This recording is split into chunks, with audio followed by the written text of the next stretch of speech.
رمضان صبحي عايز يرجع الأهلي.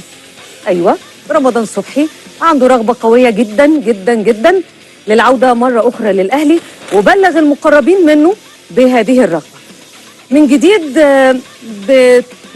بتدخل في الساعات الأخيرة أو يعني أخبار، وبعض المقربين من مجلس إدارة النادي الأهلي عرضوا فعلا فكرة رجوعه، وأكدوا أن الوساطة دي بدأت بإعلان واضح من رمضان عن رغبته في الرجوع للأهلي. مش بس كده، رمضان كمان عنده استعداد للاعتذار للنادي وجماهيره بشكل معلن.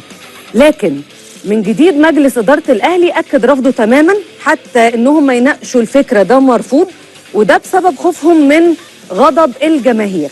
علشان كده رمضان بيسعى للحصول على عرض احترافي خارجي، لكنه لحد دلوقتي ما جالوش أي عرض بيناسب طموحاته.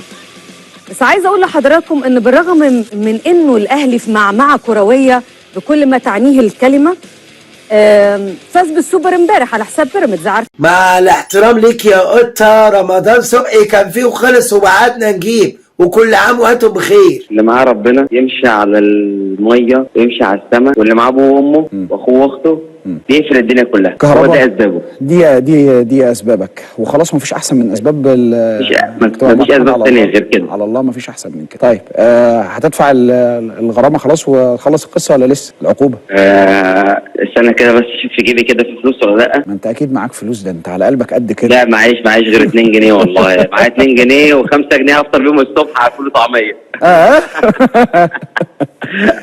حبيبي يا اخويا، حبيبي ربنا يخليك يا كهرباء. انا عارف ان انت مش عايز تتكلم في الموضوع ده، وهحترم رغبتك في ده، انا عارف. لا انا والله العظيم انا بهزر معاك، لان انت عارف انت اخويا وانا مش هتكلم في الموضوع ده خالص، لان انا عارف يعني انت عارف انت مني، وبهزر معاك والله العظيم. انا عارف. بكره بقى اشوف هتخسرني فين ان شاء الله باذن الله. على حسابي بال 2 جنيه. ها، بال 2 جنيه على كده. بالتوفيق يا كهرباء. انا بشكرك يا حبيبي، شكرا جزيلا. يا ابني انت هتجلطهم، يا ابني انت مش هتستاهل غير ما يصحوا الصبح عندهم ذبحه ويروحوا على مستشفى مدار فؤاد. عايز منهم ايه يا ابني؟ قال له معيش غير 2 جنيه و5 جنيه هفطر بيهم الصبح. ادفع الغرامه منين؟ بفطر بيهم.